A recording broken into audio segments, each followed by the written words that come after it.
David Roche, it is a pleasure to have you on the Singletrack podcast. How are you doing today?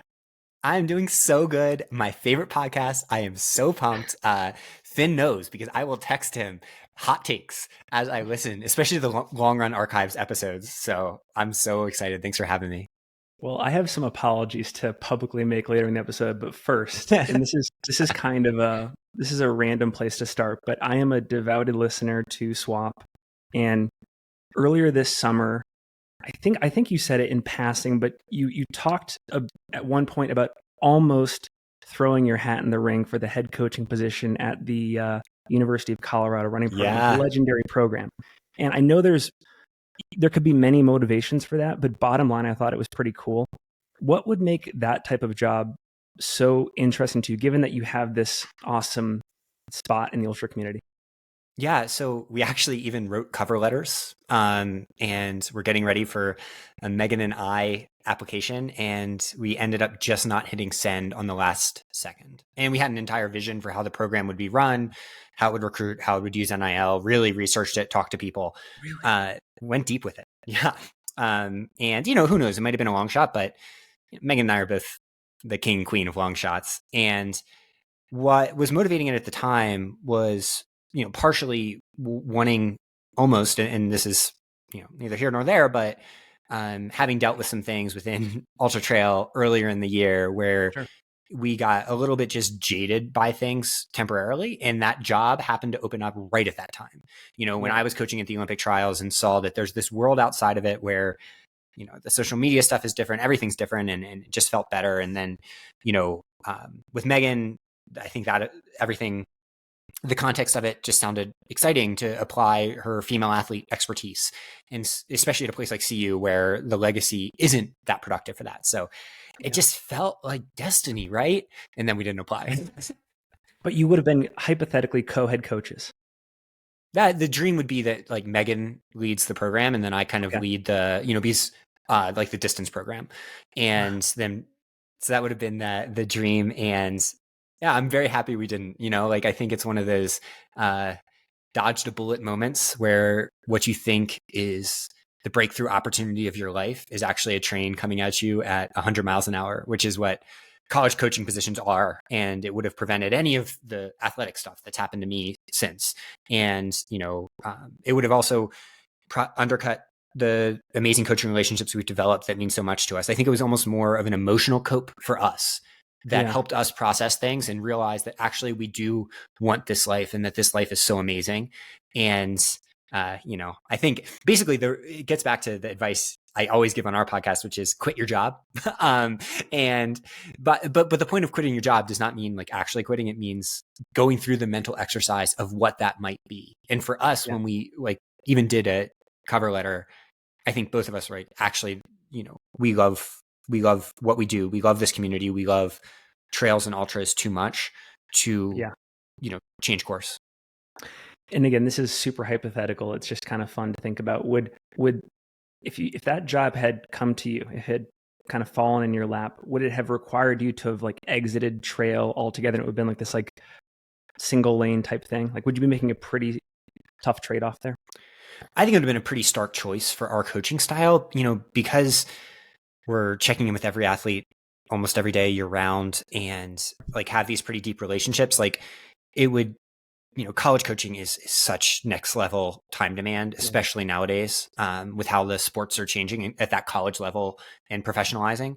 And so, yeah, it would have been just a seismic shift, and we still would have tried to balance it, but with a kid and then another on the way, I'm sure it would have fundamentally changed our lives. And in the process, we learned actually we fucking love this shit, and we're here for the hard stuff too. The stuff that made us want to apply. Like that's actually a place where we have power. And so, it solidified our vision and what we want to do in the world. Do you think in the years to come, again, I'm sorry for being so hypothetical here, but like if something like, and maybe someone's already approached you with this, but like if there was ever an OAC equivalent or a Brooks Beast equivalent for trail and it was cropping up in Boulder, is that something that you guys would like be interested in taking on? Well, breaking news. Not breaking, it's like years ago now, but two companies have approached us like thinking about that in the past. Really? And we didn't really pursue those conversations very much because it gets complicated when you think about locking athletes into shoe deals when the money for these programs is not at the road level. So, you're inscripting people to a life of slight poverty to chase their trail dreams at this moment, maybe not in the future. But in a way that's also like foreclosing athletes that currently have deals from, partaking in it. So essentially it creates this situation where I don't think that model is necessarily going to be the right one. I think this maybe backed up by non-shoe companies could be like the feed, let's say, or something like that. But the shoe company model in trails, like until there's just a little bit more money at the middle top end, like the just below the peak level pros, it's going to be hard because those middle tier contracts are not quite there. And so it involves a massive outlay by the shoe company that I don't know if they're quite ready to make. So it'll be interesting to see if I think that's a place where we would be open for sure, just because that would be a continuation of what we're already doing.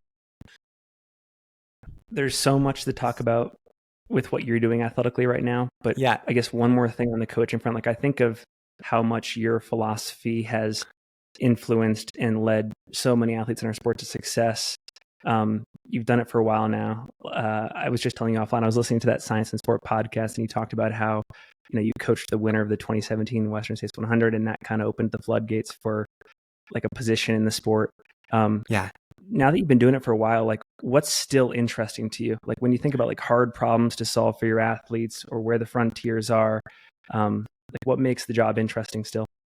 Oh God, it's all so cool. Because at the end of the day, what coaching is you're digging in to how someone's brain and how the ultimate limits of human physiology interact. And that is different for every single person. So every human is their own problem and their own problem to solve. And, you can have this constant background of like, you are enough and you are loved on this also striving of learning how every single person is different. And so the more I learn, the more I see more analogies to things like this athlete to this athlete, this athlete to context in other sports. But then you also start to see more and more people that fall outside of your models. And, so it's so exciting because the learning process just keeps going and going and going even more, because what I'm able to do now is identify people outside of my models so much more readily because I have more experience. And so, it's amazing. I mean, like most fields, as you get into it, you just learn the more things we don't know. And, I've really leaned into this quote science aspect of it, like science the shit out of this and stuff like that. But I actually think the most powerful thing we have going for us is that we understand that exercise physiology science misses 97% of the picture. And it's an incredibly important 3% that like finds some very fascinating things, but it is not answering the questions. And that is why I love my own personal athletic experiments on myself, because like I actually know how things feel and I can see nonlinear response rates and things like that absolutely could never be isolated in a study. And through that, you develop weird and wild theories that then you might throw at an athlete, especially one of these athletes that doesn't fit your model.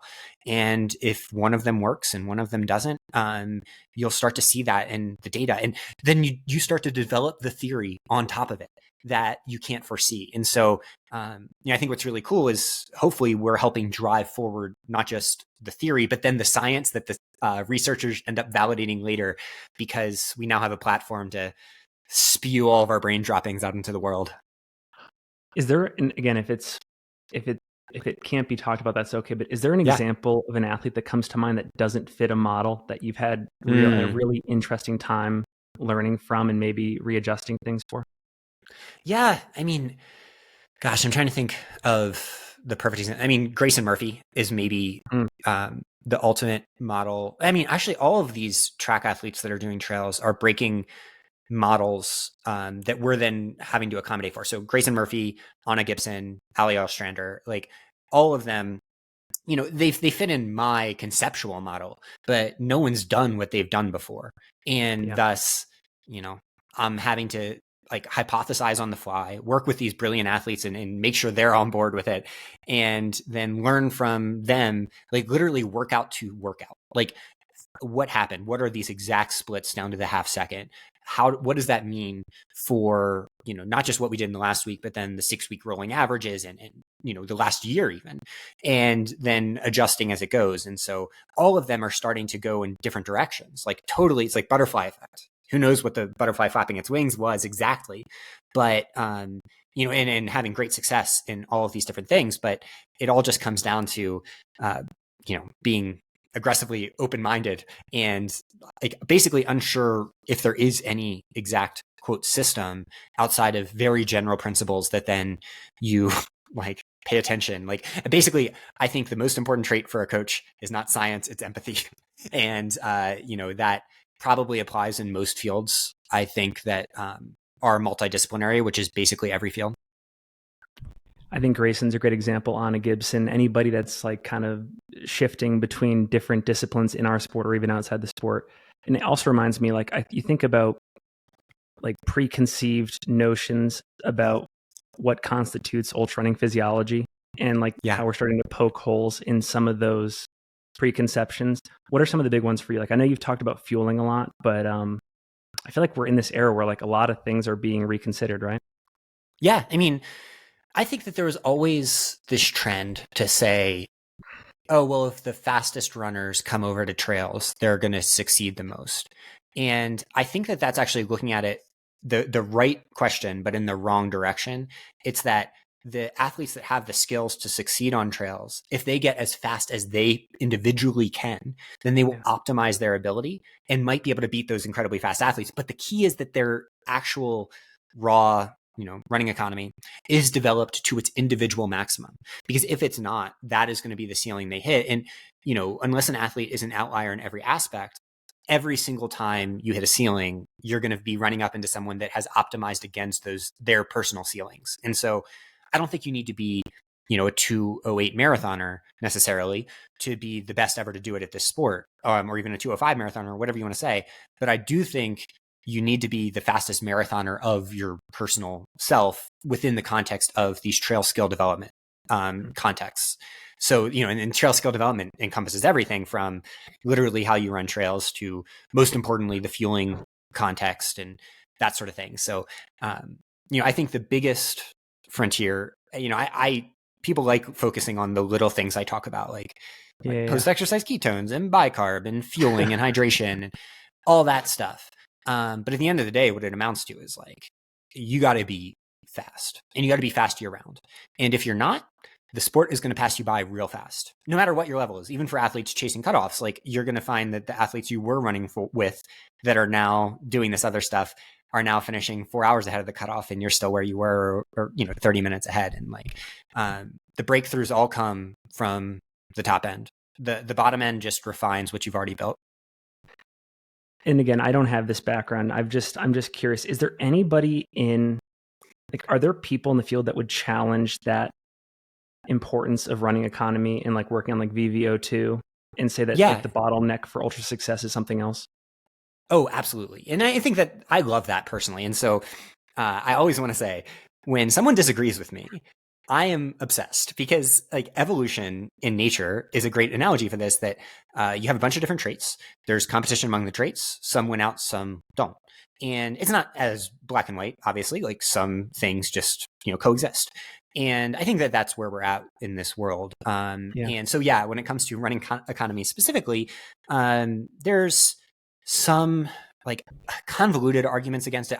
It's actually one place that I don't fully understand, like 100%, like what the argument against it is, especially because the studies that do performance determinants of ultras, where they measure athletes in a lab 8 weeks before a big ultra, like UTMB is the prototypical example where they did a study. The only predictive variable, literally the only one, was VVO2. So it's essentially how fast you can go for 10 to 15 minutes. Everything else didn't matter. And the point being that the reason it didn't matter is because ultras are too complicated, and they did matter. You just can't measure it. You can't isolate it. But then those results were validated in like 6 subsequent studies. So it's actually been validated in studies. I think the argument against it would essentially be that, aerobic endurance, I guess, would be the primary, and just like physiological resilience would be primary determinants. And my point being, like, that shit you can train, right? Like that can come pretty quick. The speed element for most people is something that needs to be developed constantly. And if it's not, it takes a while to build back. And running economy can be quite sticky over time. So you can build it, including when you age, you know? So like I'm 36 now and faster than ever. It's just because I haven't let it fall by the wayside. And so, yeah, it's interesting. There are debates in this world. Thankfully, I try to stay a little bit outside them and just present my view rather than trying to counter others. And then, you know, we'll see what happens on start lines and finish lines. Well, hearing you and Megan talk about it, it's exciting to me because of, to me at least, the accessibility component. Like, you can practice running economy in basically any environment on Earth, right? You don't necessarily need to live in Boulder or Salt Lake City. You can be a quote unquote flatlander and get pretty far along in your ultra running journey, right? Working on those variables. So, I want to come back to the science in a second. We're recording this on Friday, November 1st, and I'm a little bummed because the Rich Roll episode that you recorded has not come out yet. I'm stoked when it does. Watch it. It'll be between the recording and drop of this one, I bet. I know. Yeah. So, but because that's a huge show. Like, and I feel like podcasts like Rich Roll and like Fresh Air, Joe Rogan, like any of these shows that have like millions of viewers, it's like the modern equivalent of like going on a talk show, right? Like a CBS morning show or whatever. And I'm so curious, like, what was the experience like from like the time that you hopped on a plane to go there? Like, can you talk about how you're treated as a guest? I'm so fascinated. Well, first, as you're saying that, I'm having my life flash before my eyes because I offered to do heart rate zoning calculations for his audience. And I don't know if I put that. And then he actually said on the episode, he's like, David, are you sure? So we'll need to figure out some process for that. But no, it's super cool. So I'll just give you the full details because Please. you like the inside baseball stuff. So yeah, after Leadville, I, just honestly told my story and as much as I could. And Rich himself slipped into my Instagram DMs. So it was in the like hidden folder, that you get. And so clicked on that and I was like, yeah, Rich, I'll come down there. And I was like, when? I can come tonight. I asked Megan and Megan's like, yeah, David, I don't care if we have a kid. We're coming whenever. And so literally we just took the very first date he offered.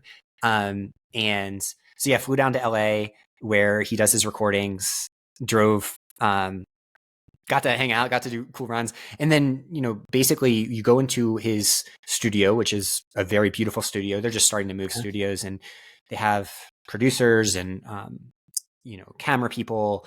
And then you just meet Rich for a few minutes and then he wants to just get right on camera to get it all in, like the raw part of it. And the most interesting part to me was, I'm pretty comfortable on like essentially Zoom calls right now. Being in person and talking into a mic is such a strange experience if you have never done it, which I almost never have. And so I was like, do I make eye contact? What do I do right now? But it was great. I bared my soul. And it's interesting because the context of that episode is going to be so different than the context would be now, because so much of what we talked about after Leadville and what he was really interested in was like what made this possible. And the answer at the time is like, I have all these things I think is, but I wasn't 1,000% sure that it was repeatable. And that I talked about how I want more data, right? And like, we'll see what happens. And Rich actually tried to convince me on the episode to do a hot race. And I was like, no, I hate ice. I can't do ice. And, after Javelina, I'm actually like not in that boat at all. Like anyone who's seen what I post can probably tell, like I'm immensely confident now. Like Javelina was just a day. It was just any given Saturday. Leadville was a special one. Yeah. So first of all, I didn't realize that he's so tapped into our scene, like following races like Leadville and Western. Like I know he has the triathlon background, the swim run stuff, but like it's pretty cool that like he's got his tabs on Leadville. Yeah, he all about it. And I think that particular thing seemed to break through into the zeitgeist or whatever. Just the Leadville experience this year, because like I got so much like media stuff outside of this world. And thus probably everybody kind of like that's vaguely in it, got some ping from some social media thing that might just pass your feed for a quarter second. And the question is whether you're interested in that thing. And he is. And, so that it was super interesting. And it was an opportunity that might almost never happen again. Like, I mean, granted, Western States next year with Killian and Jim and all that will be. But like Javelina, for example, not like that at all. Interestingly, after Leadville, New York Times reaches out, Rich Roll, like basically every media thing reaches out. But after Javelina, shoe companies reach out, and that's about it. And so, I think Javelina is kind of like the one for people that are really in it, and that's probably most of what trail stuff is. I got to ask you the inside baseball stuff. So like, does he prep you for these interviews? Like, does his team reach out and say, hey, here are the confines of the conversation? Like, is there anything in the lead up? No, you get a PDF that just says like, give us a bio, peace and plants, all the good ritual stuff. But no constraints. And there probably would have been an avenue for me to say, hey, this is off limits or anything. But anyone who knows me knows nothing's off limits. We could talk about religion, politics, whatever. I don't know, I have answers, but I could talk about it. And then what's Rich like? Oh, he's delightful. He's what you'd expect. I mean, I think the most interesting thing for me from an interviewer perspective, like we've kind of stopped doing interviews on the SWAT podcast. You're an amazing interviewer. You've developed this skill. But he is like broadcasting to millions of people. And that was the part that maybe I wasn't prepared for, is going from talking to him where he's delightful and we'd have so much fun just hanging out, to the interview setting where he does things like leaves pregnant pauses, gives you a little bit of a, like the thing I remember, and I've made fun of him since in a positive way. Like I love Rich and we still email all the time. He's like, sure.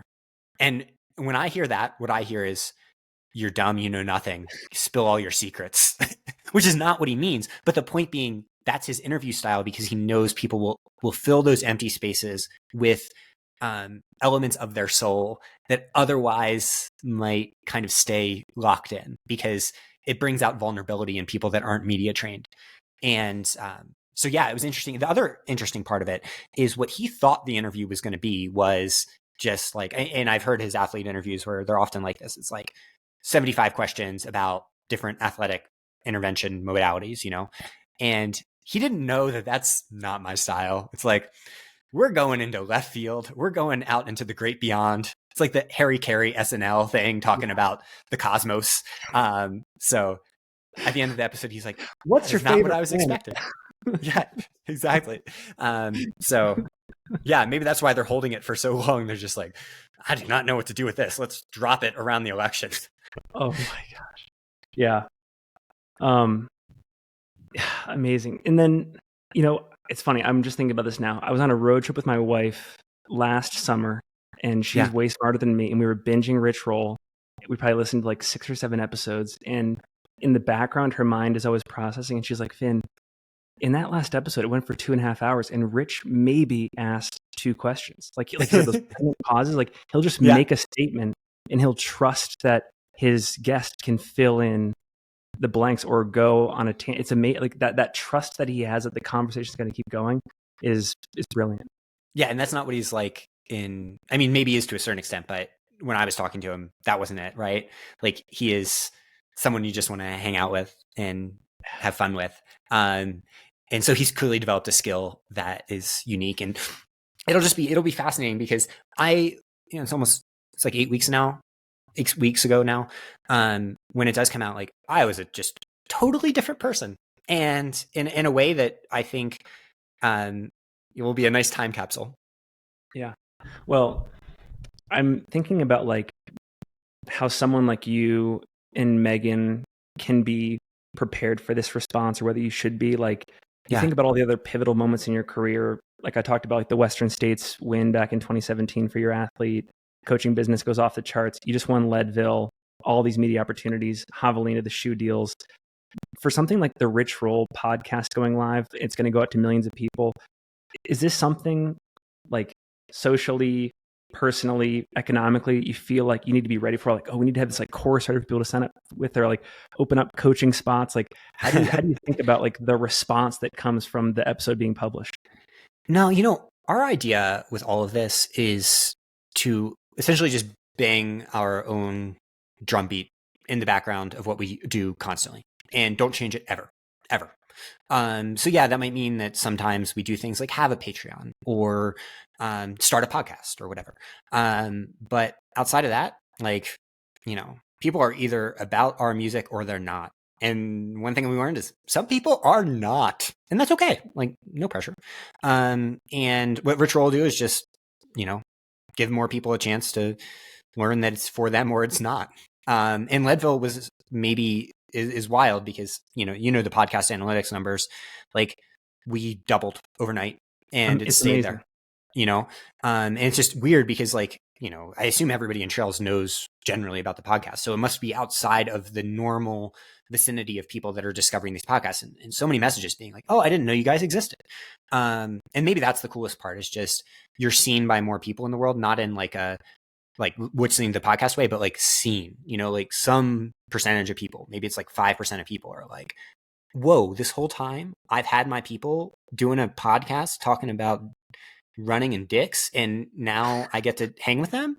And that's exciting. So yeah, no, for us, I mean, the media strategy element of it, like, I think basically everything that's sustainable just comes from authenticity. And we don't, business wise, we don't want to create an empire like that. We could have already with coaching. What we want to do is create, a place of love, and obviously, like, meet our economic needs, like, especially with 2 kids. But we don't want to, like, see how far we can take it. We're antisocial, introverted, like, weirdos. Like, no one, like, we're not going to the stars. We're just enjoying the ride while we have it. I mean, because I'm just thinking about, like, this conversation for this audience, I would be shocked if you didn't have exactly 100% name recognition. You must. But with we got one of those Venn diagrams that's a circle right now. It's just a circle. There isn't, 100%. And so I'm just so, like, just as a fan, I'm just so happy for you, and the chance that you get to get in front of an audience where maybe there's 0, where it's less than 10%. Like, that's just amazing. And I mean, I just go through the list of, like, okay, Tim Tollefson's been on that podcast. Courtney and Zach went on the Joe Rogan podcast. Like, when Scott and Jen Farr Davis did the AT, and Tara, like, big things happen there. Like, regardless of how it plays out, something cool is going to happen. And I'm just so excited for you guys, and happy that, like, because you deserve it. Oh, thank you. I mean, it means a ton. It's interesting, right? Like, well, a few thoughts, actually. One, I've heard Rich say that part of what his goal is to let the world discover new people, even if it means fewer listens on those episodes. And I think that's pretty powerful and courageous of him to say and do and live by, like, ideally, or example, someone like me. Other thought, actually, is what you said about, us having essentially name recognition with Singletrack. One thing that's interesting about being on this podcast in particular, or basically anyone, but especially this one, because, I feel like you broadcast to everybody that's interested in trails, right? And I bet of that name recognition, though, there are people listening right now that hate my guts, but have no idea who I am. And that part of it's interesting to me, of getting just a bigger denominator. Hopefully those people out there realize, like, hey, I'm not the big bad wolf that people might say I am. I'm just a dude that's trying to make people feel loved and questions himself all the time. But when you do open up the denominator, it's just interesting to see, you get a broader scope of humanity, and that part's always interesting and fun, and you learn a lot. So I can't wait for that part. And yeah, I mean, maybe Rich Roll will have me on. We can talk about vaccines. Oh wait, not Rich Roll, Joe Rogan. Terrible joke. Oh man, I almost landed the plane. We can try to edit it to bring those two together. No. I'll have my people work on it. you gotta leave it in for the audience to see. You guys get it. You guys get it. I want to hear you talk about, because you talked about this with Megan on the latest swap episode, but you posed the question of what happens when your shit goes in, and then also about the arrival fallacy. Talk more about, because I feel like that's a relevant thing to discuss here. Like, you have arrived, and, like, your shit went in. Yeah, I mean, I'm past caring in a good way, and, like, I mean, I'm enjoying this fully, but I've failed so much in my journey that you kind of gain a little bit in armor. It's a good thing about being 36. But the most interesting thing about coaching is you see this repeat constantly over and over again, especially with athletes in their 20s. They'll achieve the thing or a thing, a big thing. And then that's when shit starts to hit the fan, and you can already see a fuse being lit that's going to end up being their tragic flaw and their downfall. And it's hard because, in that context, you can't tell someone, hey, right now is when to recommit to that same anonymous process that we've loved for so long, because that's what's going to lead you to the next step and the next step and the next step. And then that'll be for some people and not for others. Because sometimes you have to live it to fully embrace that, right? Like you can't tell an 18-year-old like the lessons of life. They have to kind of understand them. And similarly, the 25-year-old trail runner that idolizes people that they might see as professional athletes who are so happy and uplifted and chase this life that they end up, finding out that they don't actually find fulfillment from, the particular things they thought they were. They'll find fulfillment within the confines and the scope of that life, but not the affirmation of a shoe contract or, going to these UTMB races. And we see this repeat over and over again. And like, I'm sure we could go back through your interview archives and just be like, interesting, and it's like, there's this asymptote and then a down. And I think that's all of life, right? Like that can be a marriage. That doesn't mean it's not an amazing marriage. It just means, you kind of have to constantly recommit to the things that made it fulfilling in the first place. And I think when external validation becomes a part of the motivation, that's fine. Like we all play that game, and I do too. I did Javelina for a reason. There's competition there, like not just for myself, right? Or for my own like racing. Like I wouldn't go run 100 miles in the desert solo. There had to be a time attached to it, and a big ticket at the end. But the point being, external validation is the ring in Lord of the Rings, right? And we can all become golems over time. And so, you essentially have to be like, all right, I'm not doing it for this ring. You're Frodo, you're not Gollum. Do you feel like, because again, you've been in the sport now for, since the early 2010s, and you were successful before this, like you've done some amazing stuff even before you hopped into the 100-mile scene, that should be acknowledged. But do you feel like in terms of this time in your career, this, like, because you mentioned the body armor or like the figurative armor earlier, do you feel like this was like the best possible time you could have won these races in terms of absorbing it properly and being able to move on in like a sustainable way where you're not affected by all that stuff you were describing about like the tragic flaws and whatnot?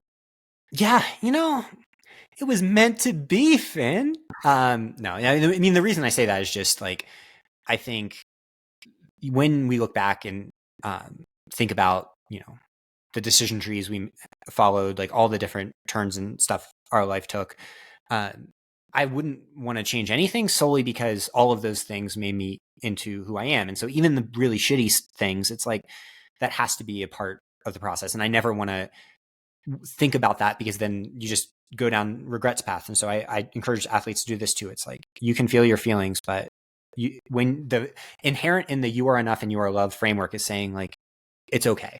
And so, I think it happened when it should have.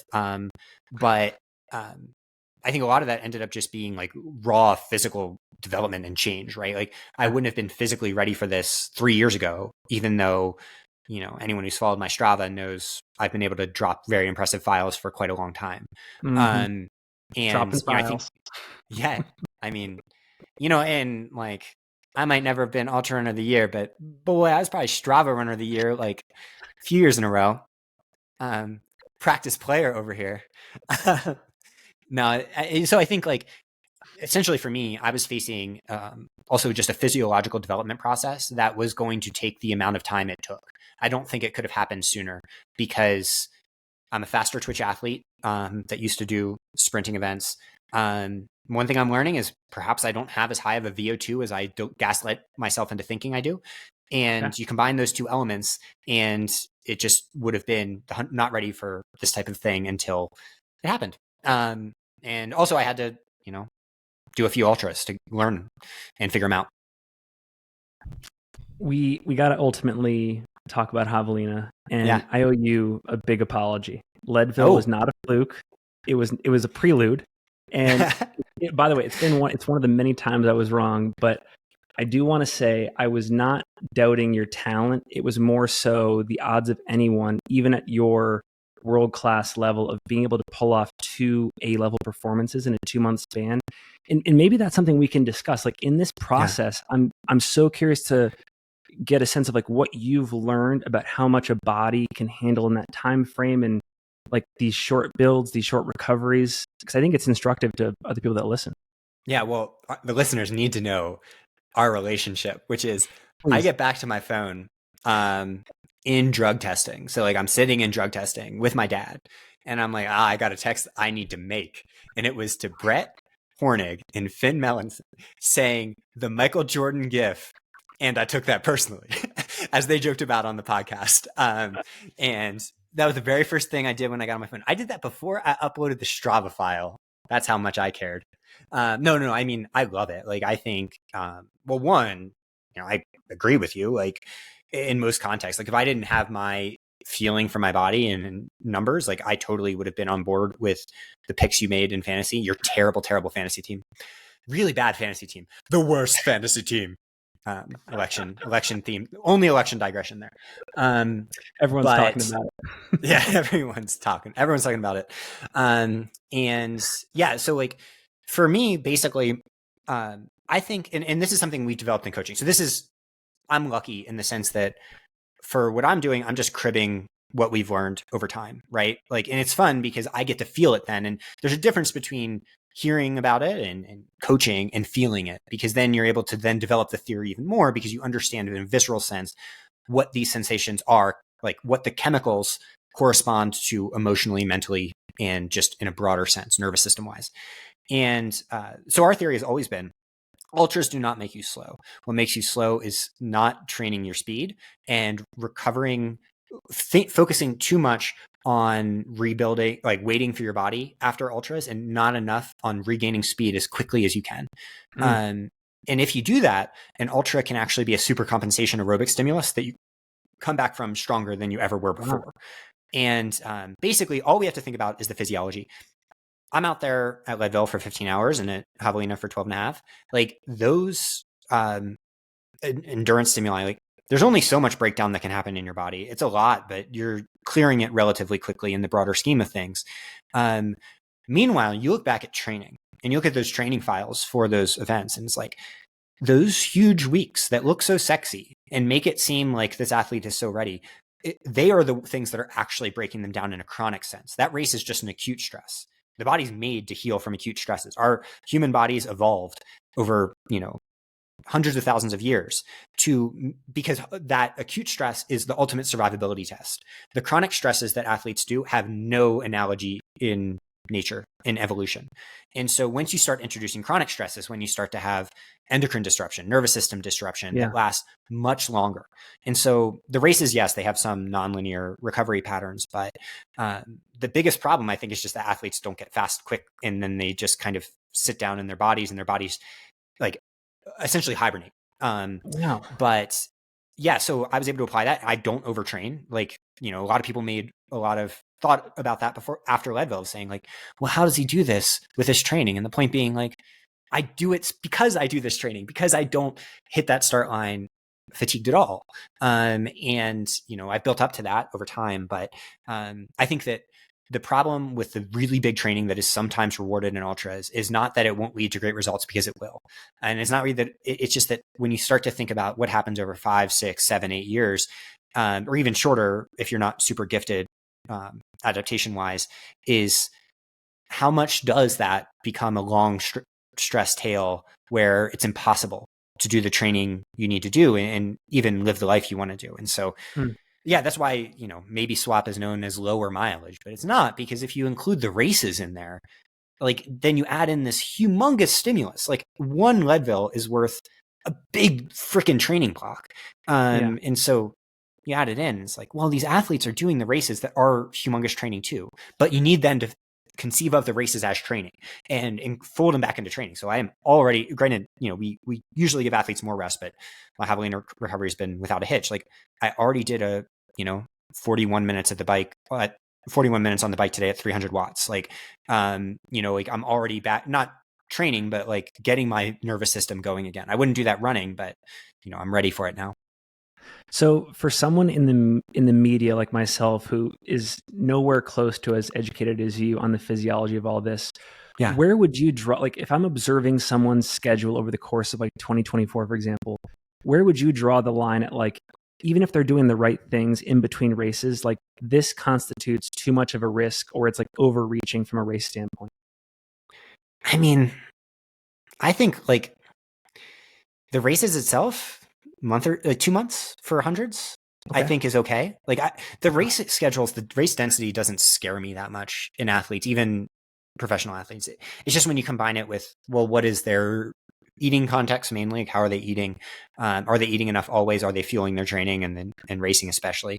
And, on top of that, like the problem is we're often seeing athletes that are specifically selected genetically as adaptation freaks. And so if you're looking at the professional end, it's a lot different question than if you're looking at someone that might be in the middle of the pack or whatever, because often those professionals are specifically professionals because they were gifted from the hand of God to recover really rapidly. And, that's someone that's my maybe biggest superpowers. I do recover quite fast. And so, so like race density doesn't scare me. What scares me is race density combined with massive training.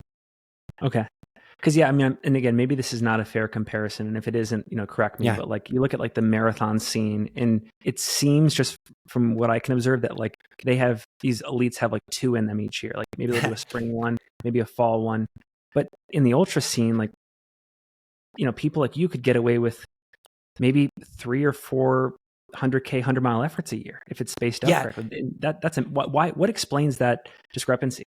Totally different context. So with elite road marathoning, you're essentially doing a stupid human trick of tricking your body into being wildly efficient at these incredibly fast paces. And so the problem becomes that requires an incredibly focused, dialed in training block to a level that we do not have like the need for on trails at all, because more variables come into play.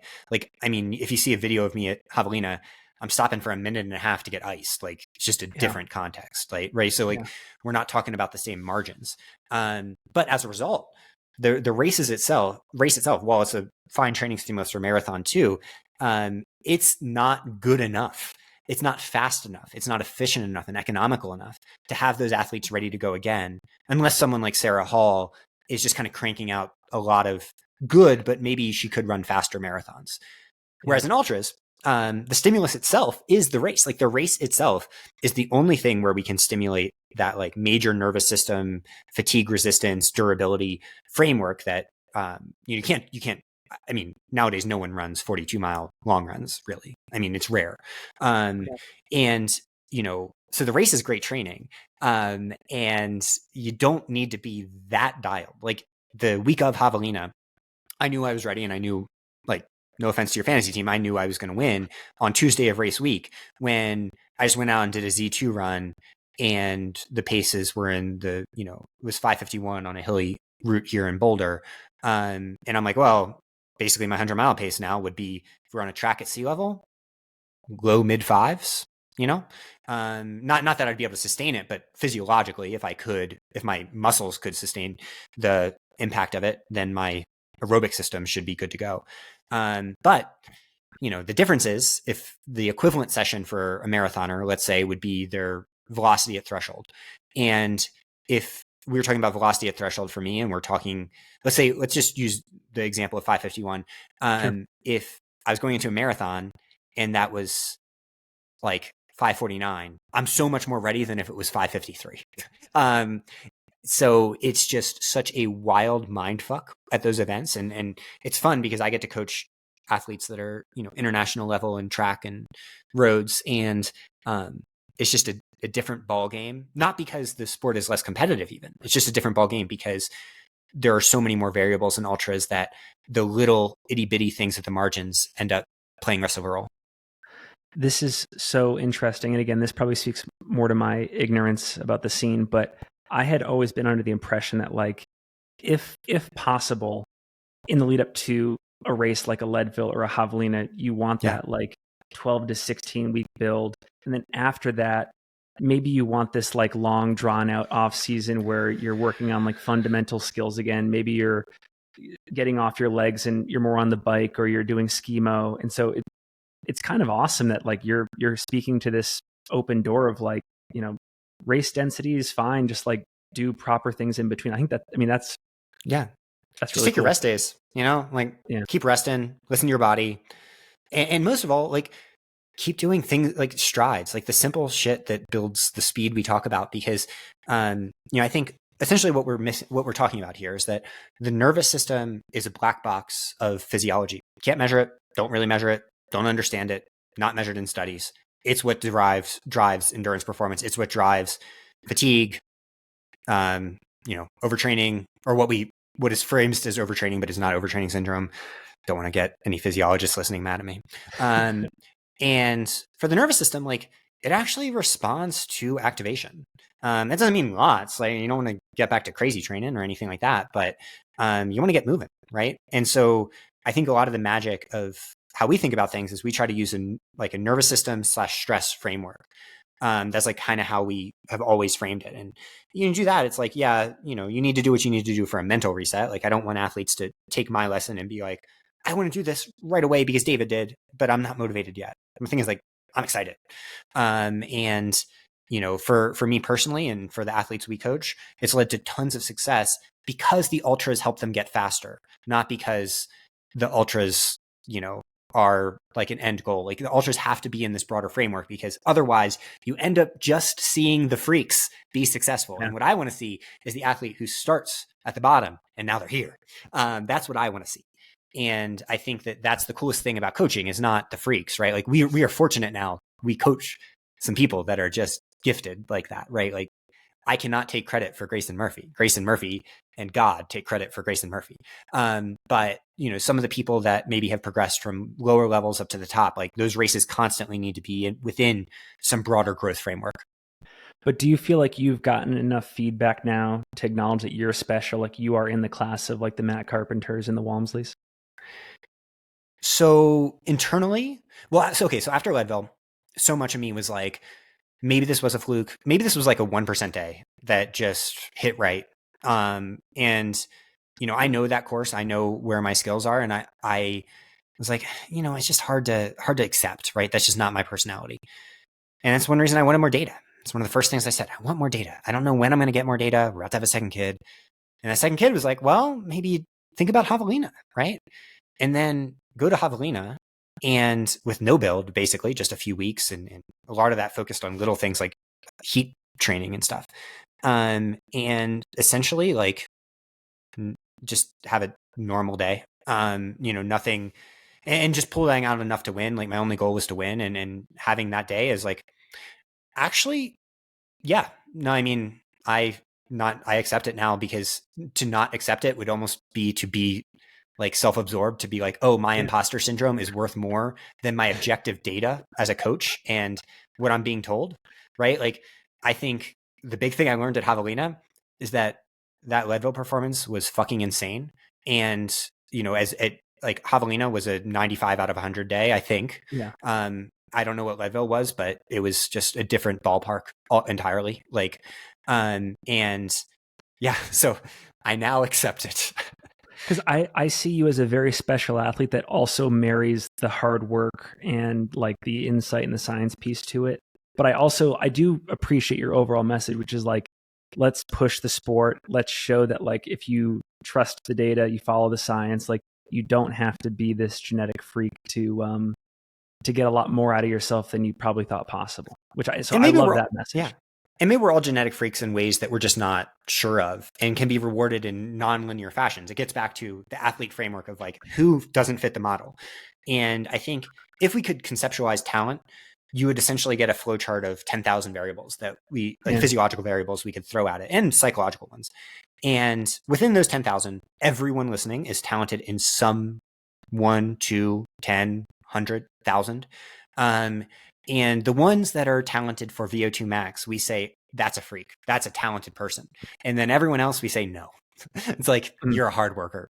And I think, what I show is that like, yeah, I mean, I definitely have enough of those things, but like, also that's not everything. And some people's talent takes 5 years to express. Some people's takes 10, some people's takes 15.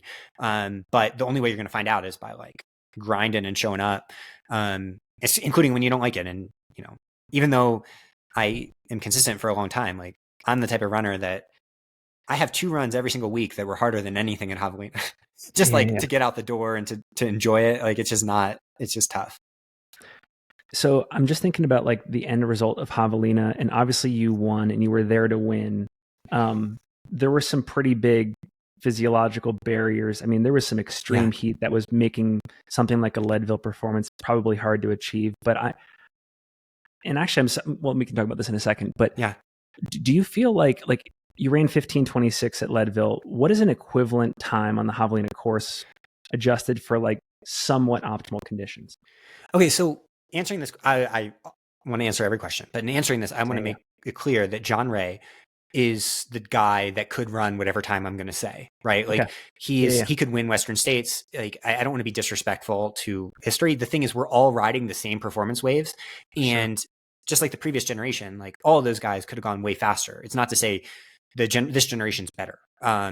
It's just everyone is kind of riding the same wave. So John Ray, if you're out there, one of your biggest fans, you're going to win Western States next year, all that good stuff, or at least compete for the win. But God, Finn, so let's say you get a cool year, 72, like it was the week before and the week after this year, which is crazy that the Saturday before and after, sub 12 for sure, guaranteed. Normal year, I think 12:15 probably, maybe even faster. Like normal year being in the mid 80s or something.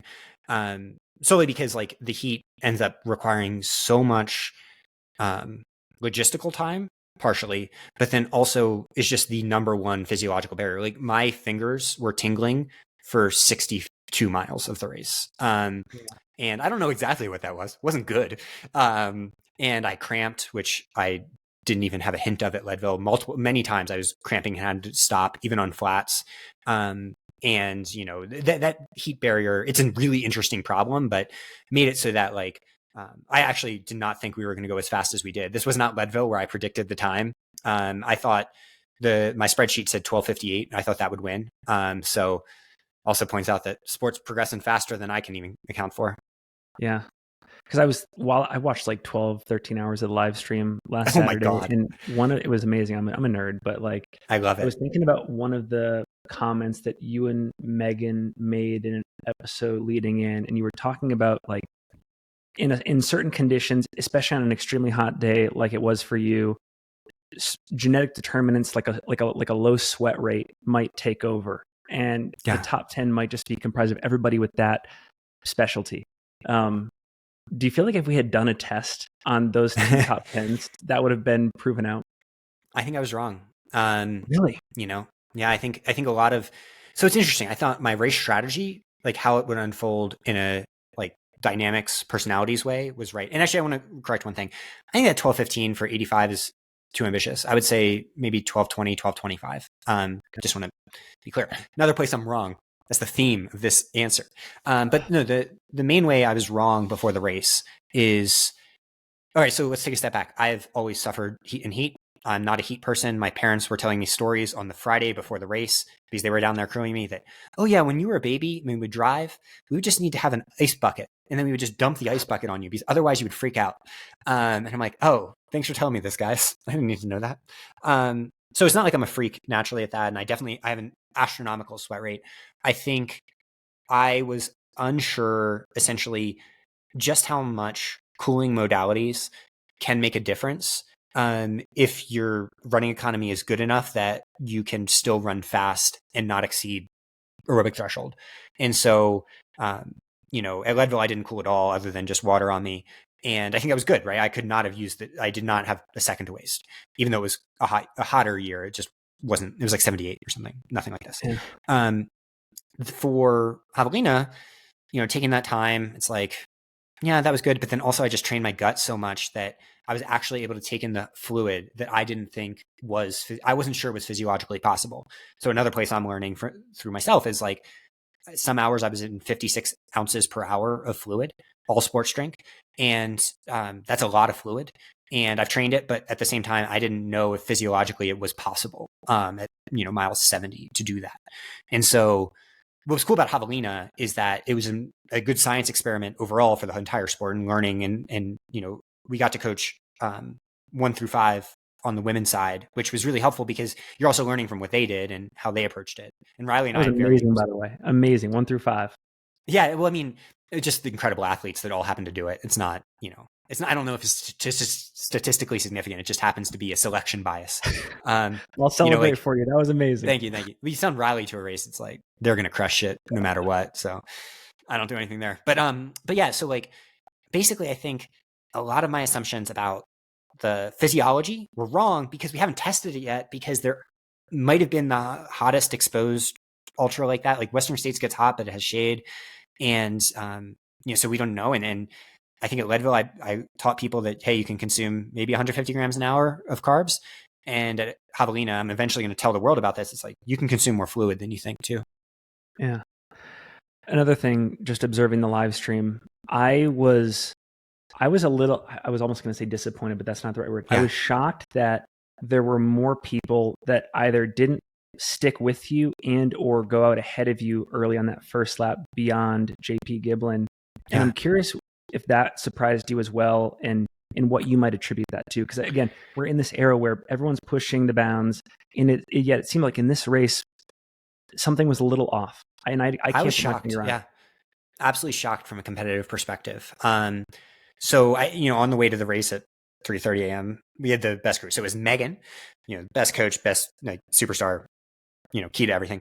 But then Teddy Bross, who was the main man at Leadville, and then Alex King, who's a monster in the Pacific Northwest, like has FKTs on all those mountains. And he just flew down.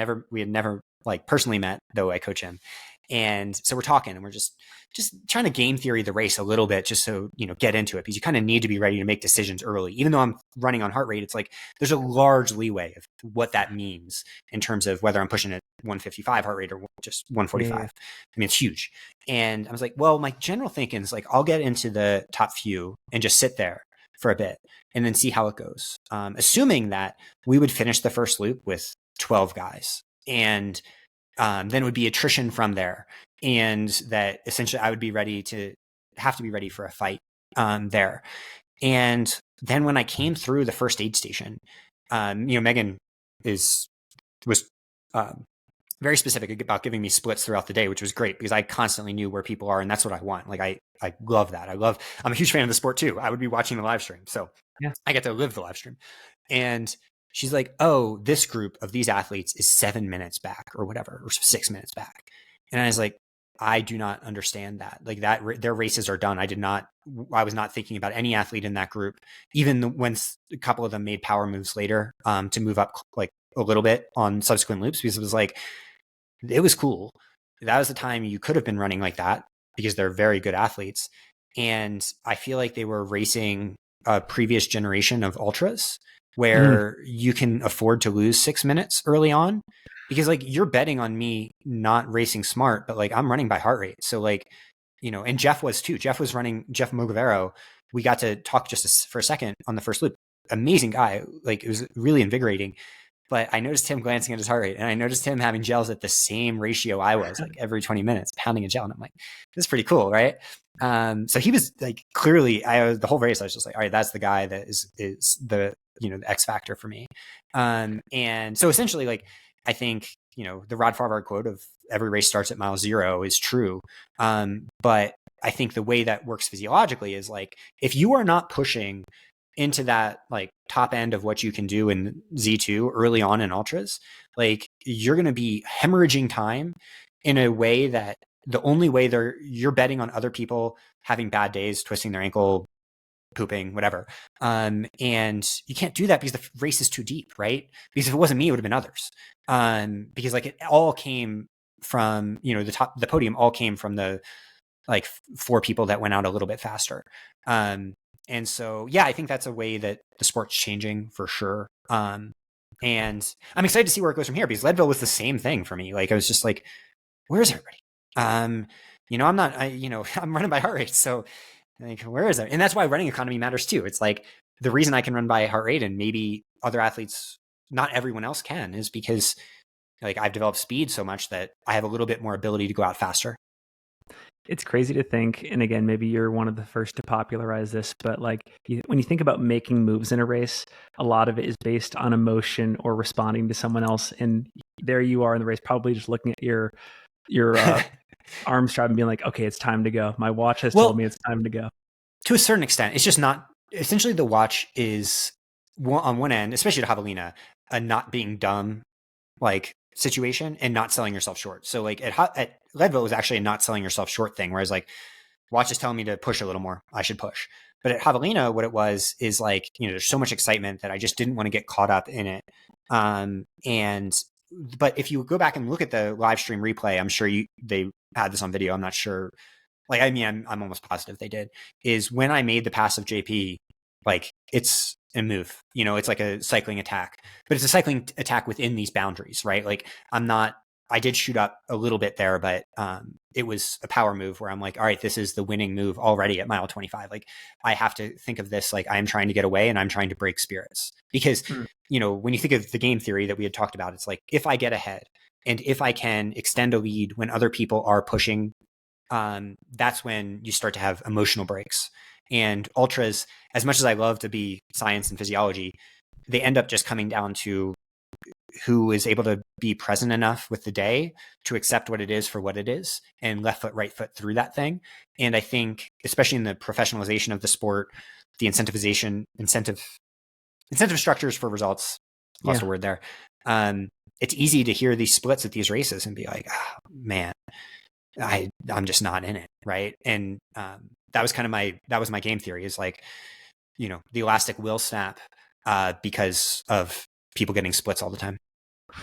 So you think about, there's like at least 10 to 15 people in that men's field that I feel like were capable of podiuming. Yeah, definitely. If you think about what some of them were missing, would you attribute it mostly to just an outdated race philosophy, and that in future races, if they really think about this fact that like you can no longer quote unquote go out easy early, if they just solve for that, or was it something else? I don't know for sure. I haven't talked to any of them personally yet. And some of them are so fast that like the running economy thing probably isn't it. So it must be just going out a little easy. And I think maybe the heat played a role in that. Maybe if it wasn't so hot, it would have been a bigger pack and people were afraid of that. But I think the essential thing is like, especially at the top end, but I think at every end, scared money don't make money. Like there's like, we're never going to see that old version of this happen in any major race again. I think you're going to be able to tell who is like, I in listening to your race preview, for example, you're like, oh, well, is it, are people going to close? And I was like, no, no, because like, who are they gonna, like, are we just betting on everybody to explode? Like, it's like, yeah, you can close, but you need to close off a fast pace, like Jeff McVera did, and so, yeah, I think part of it is as the fields get deeper, you're reducing the margins, and as the margins of the sport come down, it becomes a little bit more like that marathon example where we can't be leaving, 15 seconds on the table, let alone 5 minutes, 6 minutes. Like that's a race ender. You might already know this story, but I want to share it anyways for the audience because I think it's hilarious. The year that Trueheart Brown won Black Canyon to get a golden ticket to States. We love him. Yeah, amazing guy. And apparently he got such an early lead and was so far out ahead of, I think it was like Jeff Colt, Anthony Costales, Scott Traer, etc., that he was able to close the cattle gates at certain sections behind him so that nobody in that chase pack even knew that somebody was ahead. Oh my God, amazing. And part of the way he was able to maintain that lead was just like he had psychologically, the chase pack was convinced that like they were the front pack. Yeah. That means it reminds me of cattle guards, I think, in those first 20-ish miles, like Meyer to Bumblebee. That in 2021 in the Olympics, a random athlete who's cool, but she was a math PhD, won the gold medal because she was in an early break. The rest of the break got caught, and there's no radios at these events. So the field didn't know she was out there. Second place celebrated as if she won the gold medal. And the woman that actually won, the most improbable athletic story of all time, just got out ahead. And they didn't know she was there. So yeah, no, I think that type of like true heart story, I think in the future, like true heart will just be a part of the pack, right? Or like a group of people that are pushing. And I'm excited. Like, I think one place where it is the perfect time to get to actually insert myself into this, like I've always coached in this way, but now I get to like actually be a part of it, is that, like Western States next year is going to be such a barn burner. And like, it's athletes that have always done this. Like, this is what Jim has always done. Jim figured out all of this immediately, and his running economy is through the roof, and he's an incredible fueler. Like, there's a reason he's the GOAT. He was high carb fueling, I think, in like 2017. So far before even like, I think anybody was on board like that, including the cycling peloton. And in one place, Jim's brilliance is underrated, right? Like, people don't talk about his like mental game of understanding the sport as maybe one of his biggest strengths, because like he's gifted physically, but a lot of people are, maybe not he is, but a lot of people are really gifted. But he is looking at what the cyclists are doing. Like, he is all about that world. He gets it. And he's been doing it forever. And so, yeah, I mean, like, I think the race dynamics at races like that are going to be just so fascinating, because I'm going to come there and I'm going to be trying to have, 13 something 5K fitness, which I know, I don't know if people have showed up to Western States start line like that. Like, others are going to be coming there very fast and much better endurance and mountain ability than I do. But I'm, I can hold my own in the mountains. And, you put it all together and it's just like, it's going to be fun to see what happens as a science experiment when different styles start to like clash. It's like, it gets back to the evolution question. Which one ends up being right? Like, maybe what will end up happening is that the pushback to this of like racing conservatively and closing faster, people will figure out ways to train for it that actually makes it the best strategy again.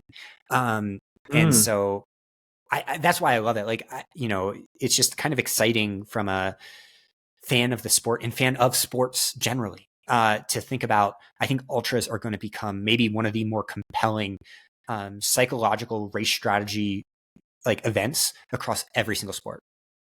That's another question. I like just thinking about possible style approach changes. Do you feel like elite athletes have to tolerate some level of fade in the second half of races, or should we be aspiring towards this like Nick Curry-esque, even split approach? Like, where do you fall on that? Oh yeah, negative or fade all day. It's impossible not to, unless you're like leaving hours and hours and hours on the table. You can see it in a heart rate file. Like, any heart rate file from someone at the top end of one of these races does what mine does. Like, I stopped looking at my heart rate at like mile 50 of this race entirely, because you just start to get heart rate fade rather than heart rate drift, where there's a central nervous system decoupling. And you do that, it's like your body just doesn't have the ability to put out anywhere near the amount of power and to recruit the motor units necessary to do it. So fade is built into everything. Like, there's no situation where a fade isn't accounted for. What we think is closing is just slightly less fade. And even emphasized by Jeff Mogavero, it's like he closed the last 10 miles amazingly, but it wasn't like, it was way slower than he did the second half of the first loop.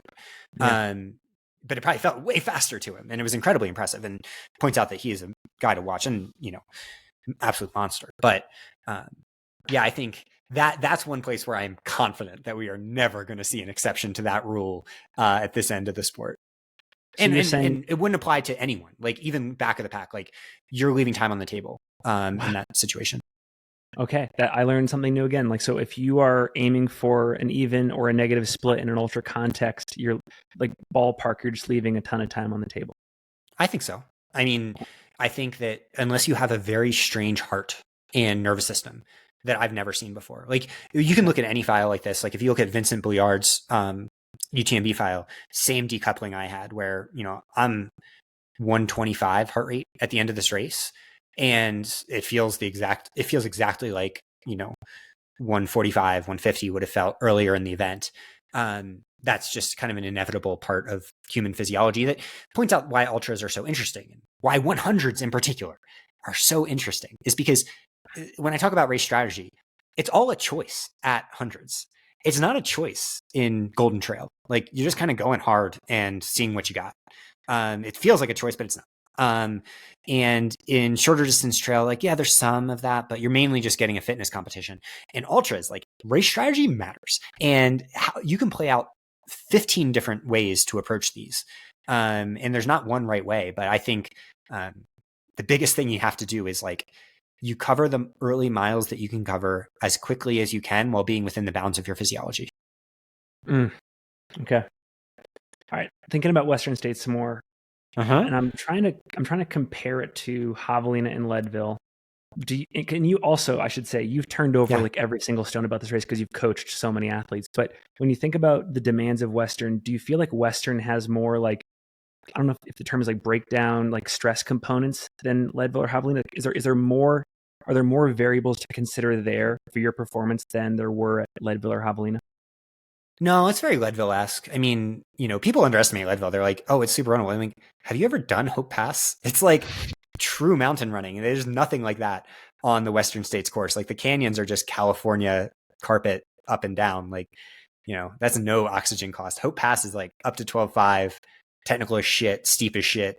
And yeah, it's not the whole course, but like, yeah, I mean, there's a reason that like Leadville will apply, like mountain runners are rewarded at Leadville, like Matt Carpenter, maybe the best mountain runner ever.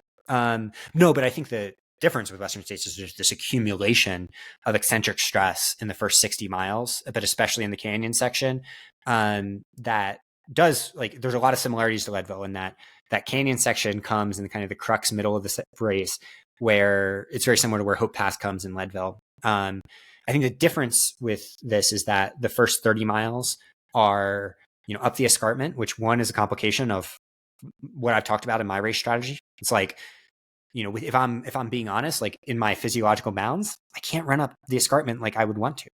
And what am I going to do? Like, right? Like right now, I think I'm going to go fucking hammer the escarpment and see what happens. But it's easy to say that 8 months out.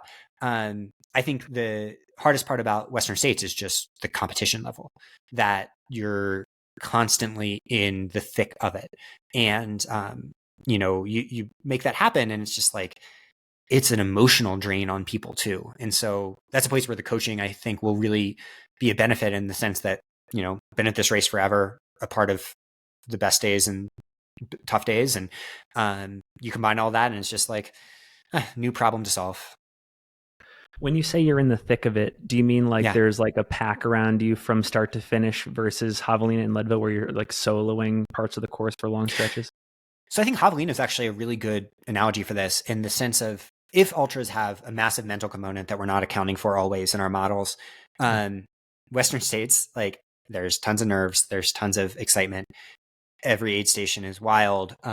You're aware of where you are. There's cameras in your face. Like that is not something that rewards everybody. And that changes race strategy. People race to the cameras. People like are aware of the narratives of their race while they're in the race. Like there's just a lot of performance psychology that's happening. I think Western States is a mental test a lot. And in the same way that Javelina is like for a lot of people, I had a bike with me, following me a lot. And like, I fell really bad at the end of Javelina and like, it wasn't the bike's fault, but like the bike, I would have fallen without the bike behind me shining a like spotlight into my shadow. Right. There's a lot going on. And Western States, like you see this when you're there. It's like people come through Forest Hill and it's like they just fly down the road. And then you hear what happens to them like 4 miles later. And I'm like, oh, interesting. Like, right. That's clearly some emotional thing happening. And then has a physical response like the stress hormones, how that changes your underlying cellular level context. And so you put it all together. And I think Western States 2025, I'm hoping that we get no snow in the high country, because I think if so, I do think sub 14 is possible in that course. Thinking about Javelina again, were you okay with the cameras for the most part? Was that like an emotional benefit for you, or was it a drain? Oh, I loved it. I mean, one, it's just fun to like, I mean, actually, here's a little hot take that I haven't put out there yet. I think it's an unfair advantage But that's the nature of the sport, right? Is that sometimes the leaders get, cameras nowadays. And like, what is a pacer other than someone that's just kind of around with you? Like, they're not allowed at Javelina. There's no, like, the pacer can't do anything for you. So they're just there with you.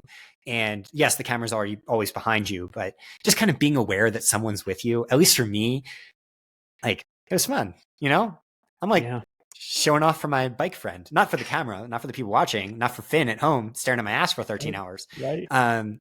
But for this bike guy who's taken time out of his day to be with me. So, I think it's cool, but it's very similar to cycling, actually, in the sense that, if you attack, you get a motorcycle in front of you, and Pogačar always times his attack to try to get on the motorcycle's wheel and then tries to catch around bends on downhills, I think it's very similar to that, and that it's just kind of a different calculus that introduces one more element into the race strategization. Yeah, one of the questions I have, and it's more broad, not necessarily for you in particular, but like, to what extent are runners of your caliber also willing to like suffer in front of the camera? Like, I'm thinking about, for example, this is just top of mind, like seeing Katie Scheid at UTMB this last year in the final, like 12 miles. And I know she was in the hurt locker in that climb up to La Flégère. I think she handled it great, but like, I can imagine for some athletes, it might not be amazing or wanted to have the camera right there when like you want to throw up or you just want to like get emotional for a second, So I don't know. It's man. Vulnerability, Finn. Let's just open up, show it to the world. No, I mean, anyone who listens to our podcast knows, like, I'm such an open book at this point that there's literally nothing the camera could catch that would be any more revealing than what I say 47 times on any SWAT podcast, So yeah, I mean, I did say once, hey, do you mind really quickly if I just like, have a little bathroom break over here? Yeah, you're good. But I think in general, what we're seeing, and this is broad is, I know that you're like really big on the professionalization of the sport, and I love it. Like, thank you from me as a coach is that in helping athletes negotiate shoe contracts, I think free trail and single track have made it so that it's so much easier nowadays, and it's so much more. It's interesting that the media is actually the thing driving the ability for these athletes to make livings. So thank you. But within that professionalization framework, like, athletes need to get way more comfortable with all sorts of pressure. And one of the reasons I wanted to go to Javelina when I wasn't 100% sure my body would have it and that it would be the right decision, especially when it got really hot, is I wanted to model for those athletes out there that, like, yeah, it's okay to do something where, again, you're just not sure and you don't know. And I think in the professionalization of this sport, the invincibility cloak is something that actively holds athletes back.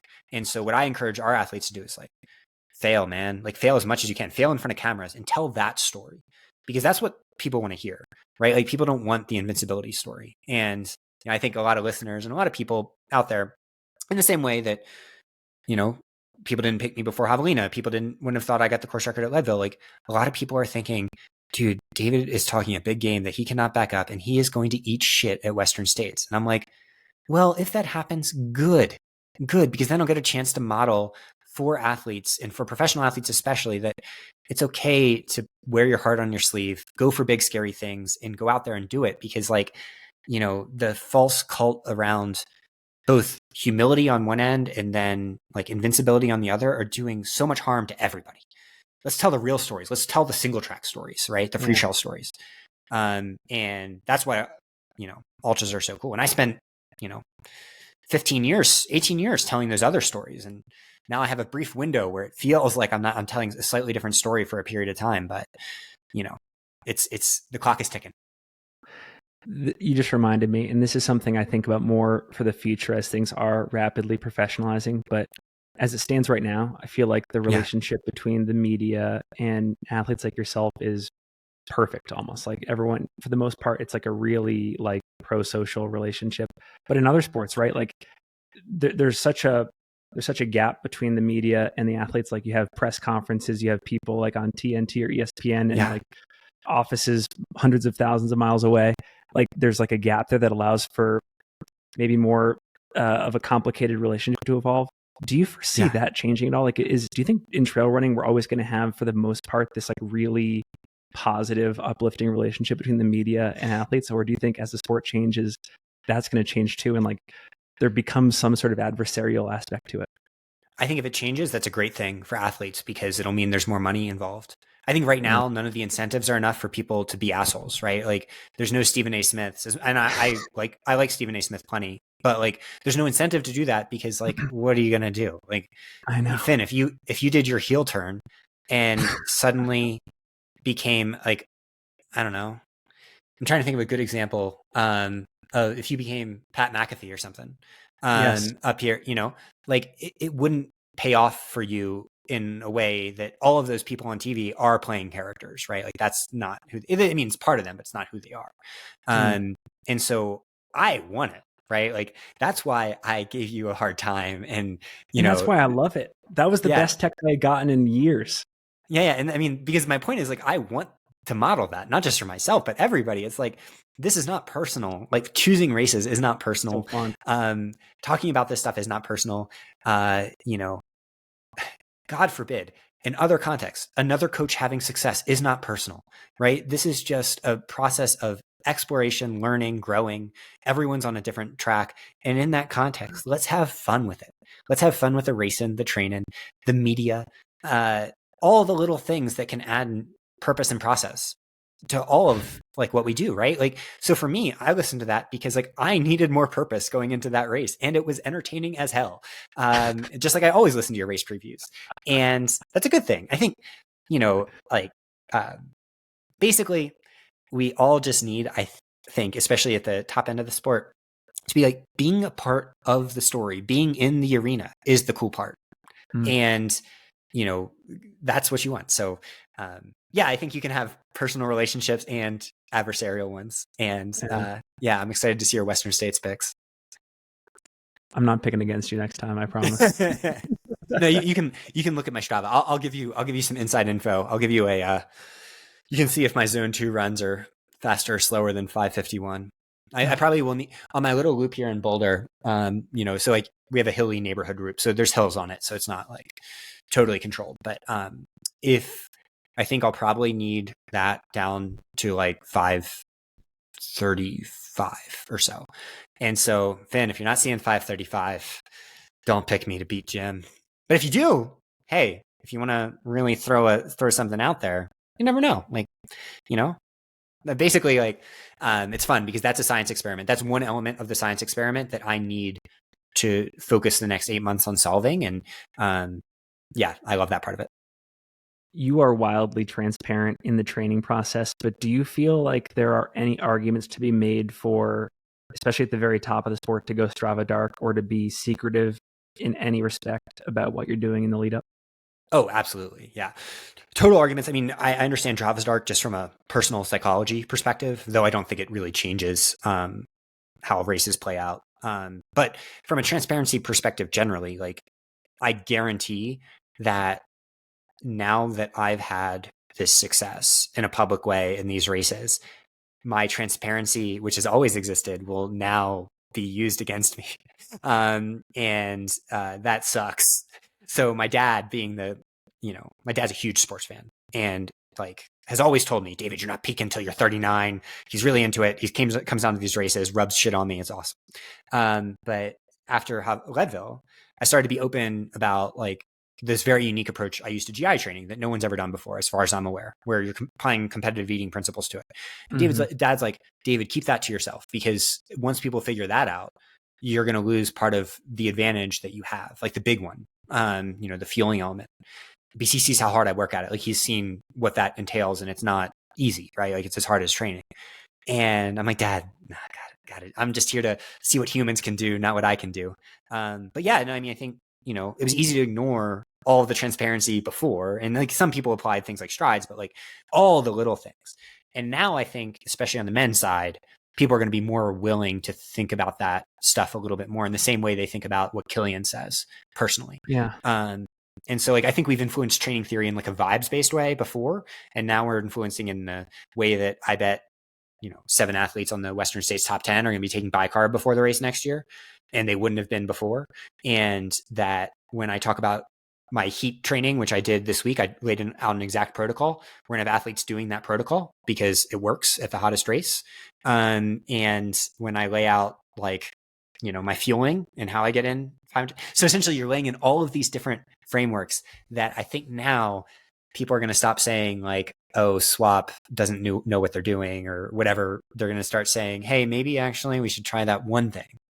And I don't know which one is the one that is the driver, right? Like there's a million things it could be. I could be sensing some things that are red herrings, just like the things throwing people off in a mystery novel. But if that, I like that democratization overall, and I'm so excited about it. But from a personal perspective, I imagine the sport gets a little faster pretty quickly here. One of the reasons why I'm curious is because, like, you take cycling, for example, and cycling teams are notoriously secretive, right? Like it's hard to know. Like everything is kind of like anything you hear about anything they're doing that's breakthrough is filtered through a lot of different sources. And I'm just so curious to see if we end up going that route. I hope not. Yeah, we have to go. Fun. Yeah, I've had to sign NDAs. I've had to sign NDAs to talk to cycling coaches. Really? Yeah, just about like not revealing specific, because I'm trying to learn from cycling more than I learn from any other sport.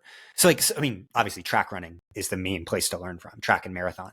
But then ultra like ideas, I just don't think have been vetted enough to really learn that much from. I mean, though we can learn a ton, it's just not like the margins aren't narrow enough. And so there's nothing against coaches, even like me or physiologists. It's just like, how do you test hour 12?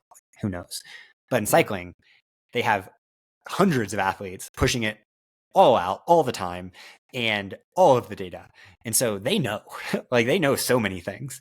And so that's one of the main places that a lot of the things that I'm trying to be transparent about, like that's where I got the impetus to incorporate them, And so, but yeah, they're so secretive that like they would never talk about it publicly. This is kind of breaking news, although I'm not sure if he's in the golden ticket race at Chianti, but it looks like Killian is trying to get into Weston this coming year. I got tagged by a French social media. It's like hundreds of thousands of followers. And they, I did a Google Translate on it and they called me the Man of Stone. And I was like, oh, interesting. But yeah, in that post, they said that Killian is in Chianti. And so I've actually heard that rumor too.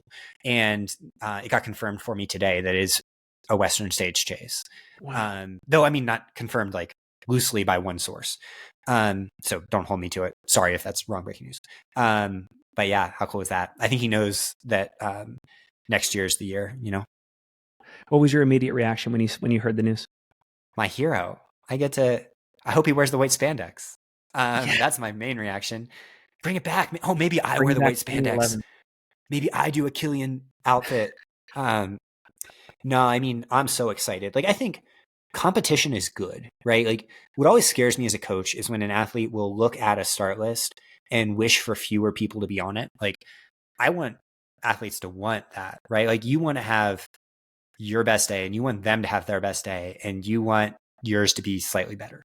But you don't want to blow the field out of the water. You don't want to have to race course records. You don't want to have to, introduce all these narratives that make it about more than the pure act of competition that we all did when we were kids playing sports in the backyard. Like that's what you want, because that's also what brings out the best in each of us. Right.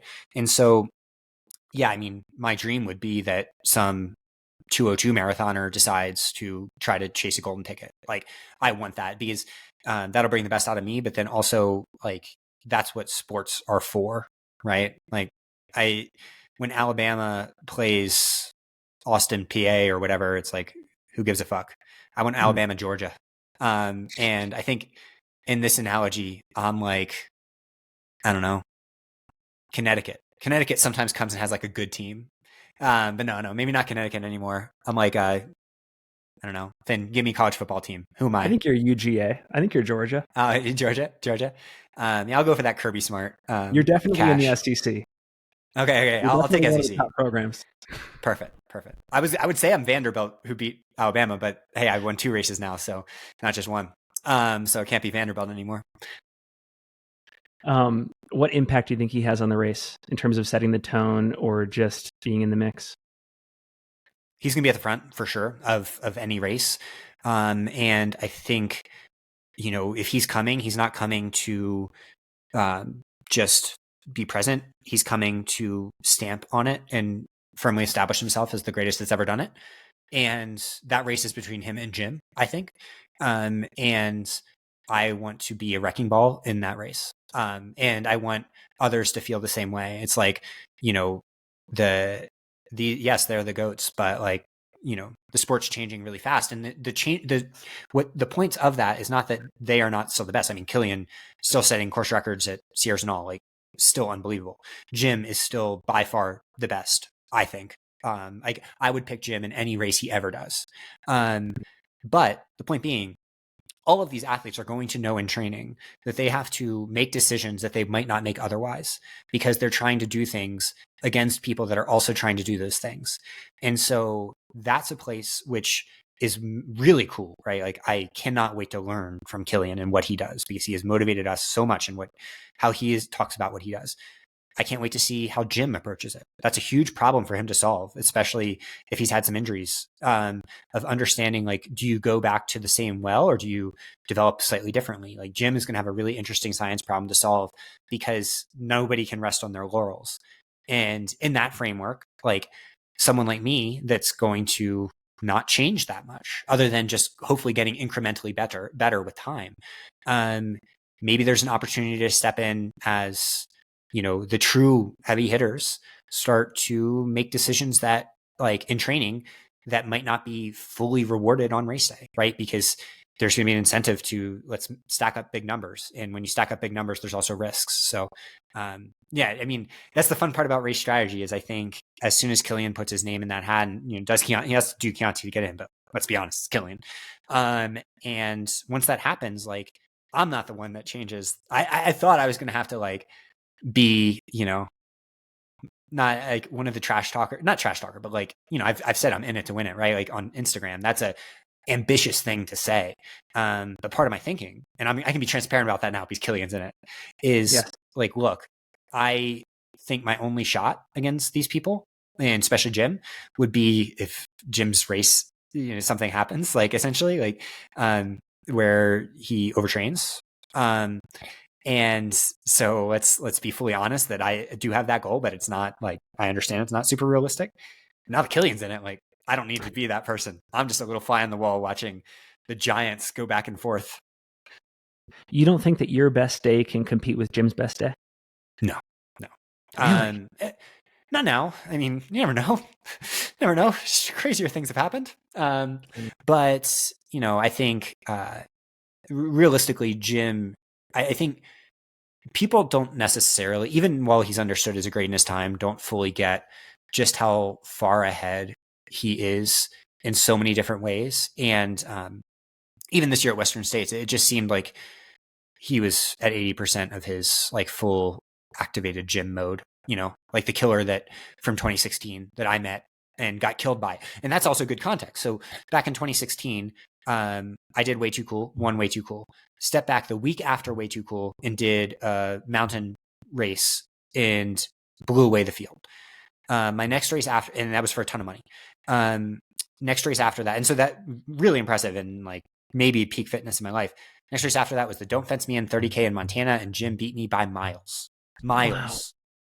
And so and that he was young, scrappy, and hungry in ways that I had never seen before or since. Maybe Hans Troyer actually is a little bit like that. Like, I coach Hans now, and I'm like, dude, you have that thing that very few have.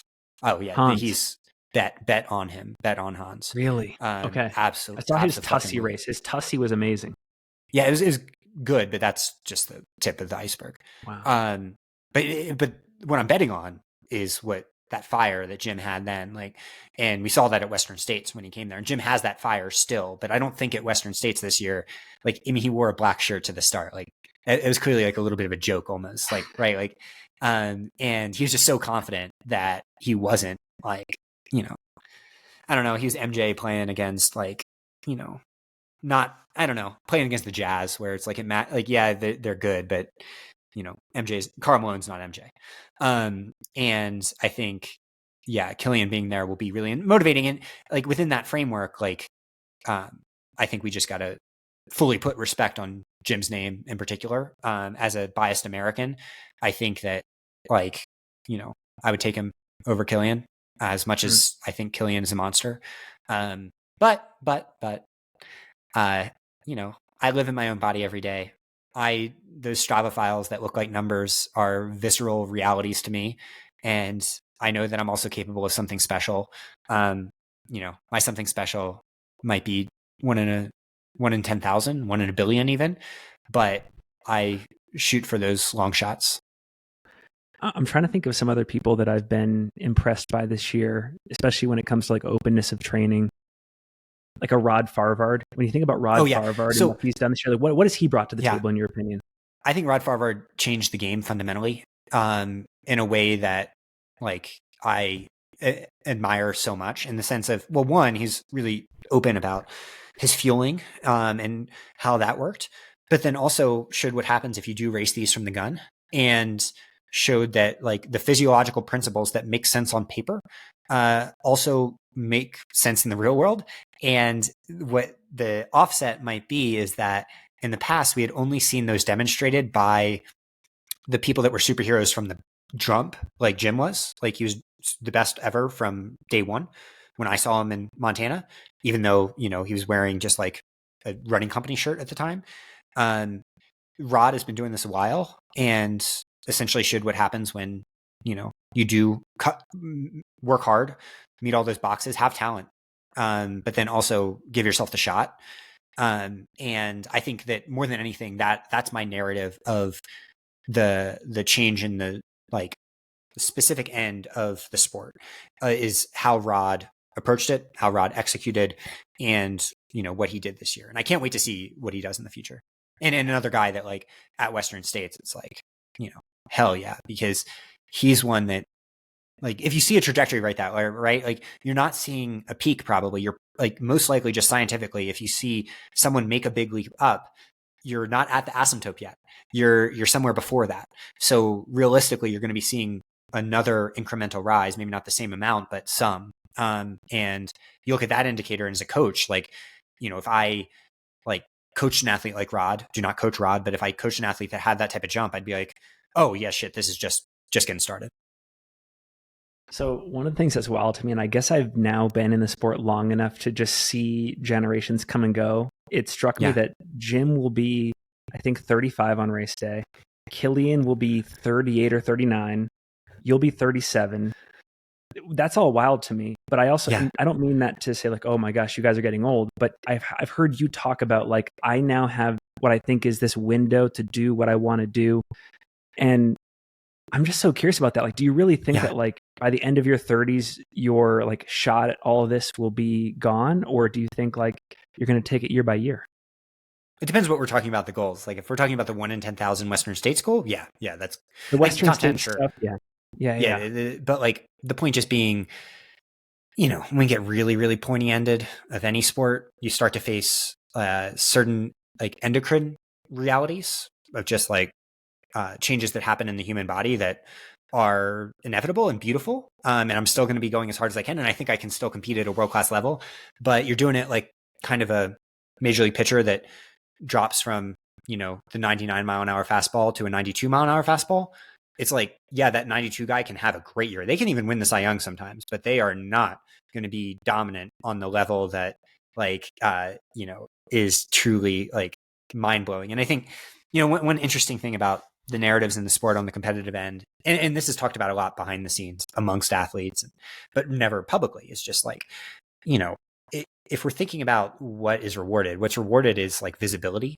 But what actually shows a lot more is competition. And there are a lot of highly visible things that are not highly competitive. And that's why at Leadville, like I was racing history.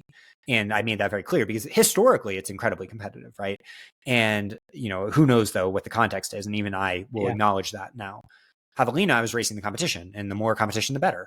But there are other races out there that, like Leadville, have big name recognition, but maybe not and have high visibility, but not the competition. And so, you put that together, and it's like at the very, very competitive places, like, where your best needs to be better than others' best, like because there's enough people out there that multiple people are going to be having their bests.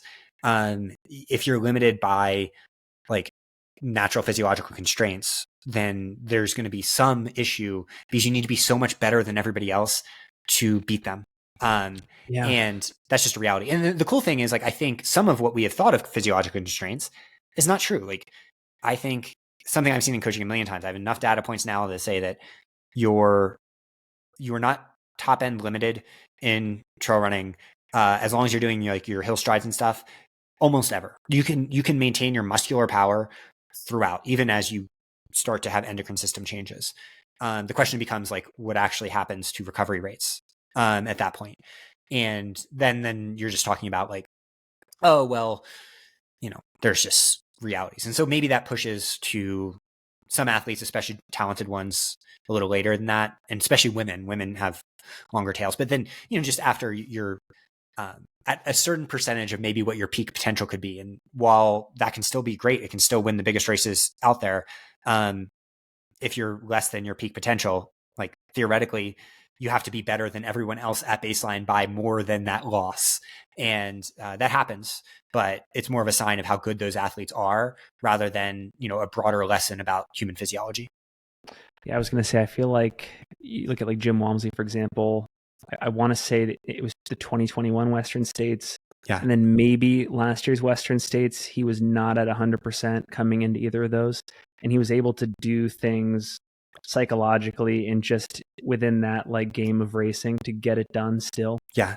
I feel like those might be his two most impressive wins in any arena. I think he checks every box. Like he is the creative player that's maxed out at 99s on everything. And when you do that, it's like, I think the people that beat Jim are like Jim's times in the future, like Western States, for example. It's not that they're beating that version of Jim. They're just riding the performance wave that's making times faster everywhere. I think that version of Jim is, Babe Ruth, Willie Mays, like the type of athlete that you put them in any era and they're going to be the best of the best. Okay. If you don't mind, a couple more questions. Yeah, always. I'm unlimited. I'm thinking about your schedule for next year. So is it Western? Then you're going to run it back at Leadville and Javelina? Yeah, that's the plan. I want to do a little triple, make it happen. I loved Leadville. Love the town. Actually love the race organization. I know, people in trails always like, corporations or whatever are not, but they're so kind, like truly good people. Like I got to know them before the race when I was a nobody, to them, just someone that also registered like anyone else. And, they were just so accommodating, even though they didn't know anything about me. And so I definitely want to go back there. And then I loved Javelina, and I want to bet on one of those cool days. Because I feel like that race on a cool year would be so fun because you just get to like have just a blast with your friends. And so, yeah, I imagine the fact that I'm signing up means it's going to be 102, but I think I want to sign up for Javelina every single year I have left at the top level just to see if I can get one of those weather years. And then is there a race schedule that precedes Western? Like, do you have this idea of like the perfect race build up to that too? So I want to be real fast. So, I might hop in one of the early season 50Ks and then either Lake Sonoma or Gorge before, and not to get a world spot. If I did What Gorge, if you did though? What if you did? No, I don't. That doesn't interest me. Going overseas with two kids, I'm like, I can't do it. I could do it for coaching. I couldn't do it. So maybe I'd go over there as a coach and then just be cheekily hop in the 84K if I did it. But, I also love that the association with Free Trail and like that, just the community aspect of both of those races really appeals to me. Then fold that right into Western States with possibly a little detour to a little race in Utah 2 weeks before. We would love that. It'd be so fun. I'm so pumped. It's amazing. People are saying, I'm not saying it. People are saying it. It's the perfect build for Western. It's the perfect tune-up for Western States. That's what I hear. And I'm not saying 2 weeks out before both Leadville and Javelina, 2 weeks out, I did my most challenging runs of the cycle in the mountains. And so I'm going to need to do a challenging run in the mountains that day. So Might be We good would love timing. to have you. We'll stay tuned. Okay. I'm also, so this is, I mean, you're in an amazing spot because you're thriving independent of any contracts with brands in the space. Like you have the coaching business, you've got the podcast, you've got the Patreon. I feel like anything that you received partnership wise for your athletic accomplishments, that'd be like icing on the cake. But let's say that there was somebody in your position that like was really, they were depending on this type of contract. What's the market for someone who's just won Leadville and Javelina and put up amazing times at both? Finn, we just got quoted $20,000 on a new furnace. So I don't know. I don't know, man. Maybe I'm that person. It sucks. It's the way, hey, shoe companies listening. It's like once you get a furnace bill, it's all your principles start to go out the window. I'll sign with Skechers. No, so so I've helped athletes through a lot of this, and this is a unique situation for sure, because if an athlete if no one knew who I was and they did these last two races, I mean the age factors against me for sure on the shoe contract front, but most likely what you'd want to do, well, one, shoe companies are going to reach out to you, but then you want to establish contact with all of the ones that have the ability to hand out contracts. So particularly, Hoka, Nike, on North Face, and they're all amazing people there. They basically go through the list and establish contact and start to get a feel for what their needs are. And it's hard because I come with so much like baggage essentially that anyone who invests in us would be investing in a lot of other things. So if we were talking pure brass tacks results, that type of athlete would, especially after Leadville and then backed up with Javelina, going into Western States next year, saying these goals, you're probably looking at 150,000 a year, something like that. That's great. I mean, I feel like we've come a long way in the space, compensation wise. Well, it's like a haves and haves not situation, right? So like you kind of need to catch lightning in a bottle for something like that. What we have is some of those, and I'm very temporarily, and an athlete that did this would very temporarily be in that stratosphere, but it might not last. So you kind of have to strike while the iron's hot. And that's why I always tell athletes, wait till that moment. That's when you strike, because do not sign a deal before then. Or if you sign a deal before then, make sure there's a very, very easy termination clause that you can then insert into the contract, because you do not know when this happens. Unless you're Jim Walmsley, or Courtney or whatever, this could be a short-term opportunity. But because of the Javelina validation of the Leadville, essentially it punches that Leadville ticket. The people that know understand that type of athlete is probably going to do things like kind of wild in the sport. Though, I come with so much baggage that who knows about what I could even do. I come with too much baggage for myself to understand.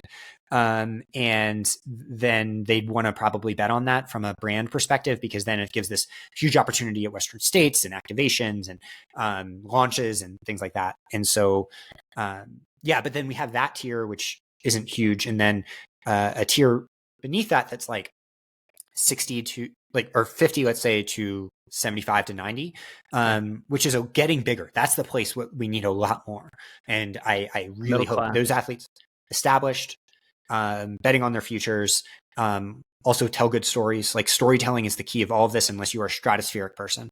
And, people would really benefit from just telling your whole story, everything it entails in every outlet you can, even way before you achieve anything, because that's going to be the thing that people gravitate toward, and you have to practice storytelling. And that's what athletes are, is storytellers, unless you want to be a salesperson. And being a salesman is not fulfilling for most athletes, but being a storyteller is. But then underneath that, you have the 35K type tier, which is usually young athletes and athletes that might compete for golden tickets and things like that, which isn't huge, but is bigger and used to be the place that was the top tier. So that's really cool, right? That's grown a lot. And then what you have a ton of is people that make $0 to $10,000 that are professional athletes, because of emotional validation more than financial side of it. And that part is the one that I think sometimes, and those athletes are not often, they're often ashamed to talk about it. I was one of those athletes that for Nike and for Hoka, they were essentially, when I was running for them, they were trying to get Megan, and I was a throw-in for that. And so I was one of those athletes who loved being called a pro athlete and loved saying I was, but I was working 3 jobs at the time. And so that's the place where like it's heartbreaking sometimes to see athletes like, work so hard for that validation. And that's where the arrival fallacy can start to kick in sometimes. So it's a really interesting context. I get to see basically all the contracts through one way or the other. So you get a good feel for it. And like, I think there's a big space for agents in the sport. I think that will be the next step to push everything up, because as soon as you get a few good deals, everything gets pushed up and the market gets pushed up. And so that's what we need. Right. And like, I'm kind of going against my principles, because theoretically in that framework, I should take the biggest deal I can to help everybody else. But you know me, I can't take the stress. Well, you have the legal background. Would you ever be an agent? No, I mean, I do it informally. I mean, I don't like negotiate in like a formal way. I want to, hey, if any lawyers are listening, you don't need to sue me for this. I'm just helping as friends. But yeah, so I help athletes with their negotiation all the time. And it's one of the biggest advantages of Swap. We help you with negotiations. But it's interesting. Like you just see an evolution over time. And the big evolution I see is that companies want storytellers more than they want performers. And you need the performance element too, but like the storytelling one is the one that puts people over the top. So my advice to young and old aspiring athletes that want to reach that is like, start telling stories now. Do not worry about the pushback you get. Be as transparent as you can. Like, you see the type of stories I tell on Instagram, for example, like Finn and Brett. I gave them a hard time about this too. Basically, our text exchange is giving each other a hard time back and forth, as all good bros do. And the last Long Run Archives episode, they're talking about Tara Dower, who Megan coaches, and we have helped advise on these topics a lot. And they're like, oh, well, what is her, like media plan and all that? I'm like, the only media plan is telling stories. That is the only one in this sport.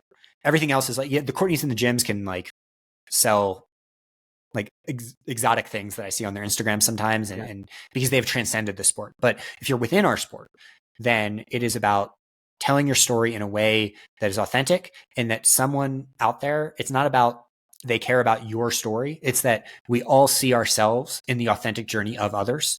And so, be open with it, tell about it, wear your heart on your sleeve, and show up as you are in the world. And that's who a shoe company should want to invest in. And if they don't, fuck them, because that's not going to be a fulfilling relationship for you anyway. And none of this money is big enough to set you up for life. So it's not worth sacrificing who you are. I'm curious to get your take here. This is something I've thought for a while as I've learned a little bit about the space. I have always felt like there's an extra burden on athletes when it comes to negotiation, because not only are they negotiating for themselves, but the deal that they ultimately accept will have downstream effects or crossover effects for the rest of the industry. So like if you say to yourself, I don't want to ask for more, I'm going to take like a $10,000 deal, for example, that's just going to set a level of expectation across the industry, and it could hurt your peers or people that are coming up in the sport. Is that something that you would corroborate, or do you feel like it's more complicated than that? Like, do you feel like athletes should be more aggressive to the extent that they're comfortable? What do you think? Yeah, it's definitely more complicated than that. I think because nothing is transparent. No one knows what anyone's doing at any time. And so, I bet if we did a poll of what you think that athlete's getting versus what they are getting, 80% of the time it's lower than you think, and 20% of the time it is so much higher. And so I think it's weird, because the market dynamics in a system that lacks information, you don't have a functioning market. You have something totally different. You have something that's almost like vibes and personality based. And that's unfortunate for one reason, that there's an in-group that then will be rewarded. And, in striving for inclusivity and broadening out diversity in trail running, that's not a good thing. But then on a broader level, you're going to be driving down all prices. It doesn't matter what any other athlete is paid, because, these massive corporations can get, billboards for basically nothing.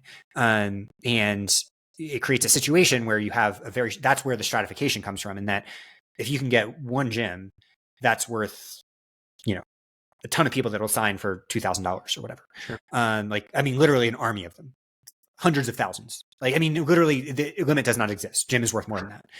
And so as a result, there's no middle class. And what I hope to do is help usher in a little bit more of a middle class, because that can really help. But the problem is that also needs to come with some sort of information availability so athletes can know that it's okay to ask for more. And so Kelly Newland is doing great work on this. She's been on podcasts and things recently talking about it. And, she's doing really well helping athletes in this space. And that's where agents come in too. And us talking about it is actually really helpful. A lot of people are going to listen to this and have their minds blown in ways that I'm not really even seeing because I'm so in it. But basically ask for more. If they say no, fine. If they still want you. And if they don't want you because you asked for more, they will be a fucking nightmare to work with. And they're never going to understand your worth. Negotiation is a part of the process. And it, maybe it takes being a lawyer to fully get that, but always ask for $25,000 more than you think you should get. I know. And I can only say that it's a different space, but just in the podcast advertising arena, I can say with confidence, a negotiation has never ended instantly because I asked for a higher amount on a particular contract. I mean, the conversation changes for sure, but there's no immediate exit or this is over because you put a number out there. It sets bounds. Yeah, no, exactly. I mean, it goes for jobs too. Hey, ask for more money at your job. We talked about this on our podcast recently. Have gotten 6 messages from people that got $60,000 raises. It's because I think often there's a temptation to think of all of this as a personal relationship. And sometimes it is, right? When Finn and I deal with each other, it's not Singletrack and Swap. It's Finn and David and Megan and whatever. It's just a personal relationship. And those exist, but not in the shoe company land. Very rare. And sometimes in sponsorship, they do exist. There are small companies that are much more personal. But especially when you're dealing with large corporations with multi-billion-dollar market caps, it's that athlete manager is just your way into that corporation. And do not you want to be a kind person, but you can't let that get in the way. And it's a place that women especially find themselves, flummoxed because you feel like an asshole doing this, but you kind of have to. It's the only way to ever get even anyone that is in that 20% I said that is paid more than you think they are badasses who deserve it because they understood their worth. Do you feel like equal pay is still an issue in this? Oh, for sure. Absolutely. I mean, not in specific cases, right? There are certain women that are making amazing contracts, but in a general sense, absolutely. The problem is we can't shine a light on the problem because all we have are anonymous surveys occasionally and whispers. But yeah, no, it's a huge problem in trails. More at that middle tier, the 60 to 90 type tier than the 35 tier. Because I think more women are thrown into there that should be in the middle tier. So I guess a lot of this was a roundabout way of asking, are you open to signing with a brand yourself? If Adidas is listening, I love it. I have fallen in love with that fucking shoe. So no, I mean, yeah, absolutely. When it comes to that, dude, Finn, I don't know how much I can negotiate this furnace cost down. But no, I think, my perception of myself changed after Javelina for sure. We talked about it a little bit today, but, I wouldn't have said 90% of the me-focused performance things I said between Leadville and Javelina. And the main reason it changed is I realized that, that Leadville performance actually is what normies outside of ultras thought it was. And any athlete, Megan has walked me through this. She's like, David, any athlete who ever did that, you would tell them the types of things that you are not now currently living.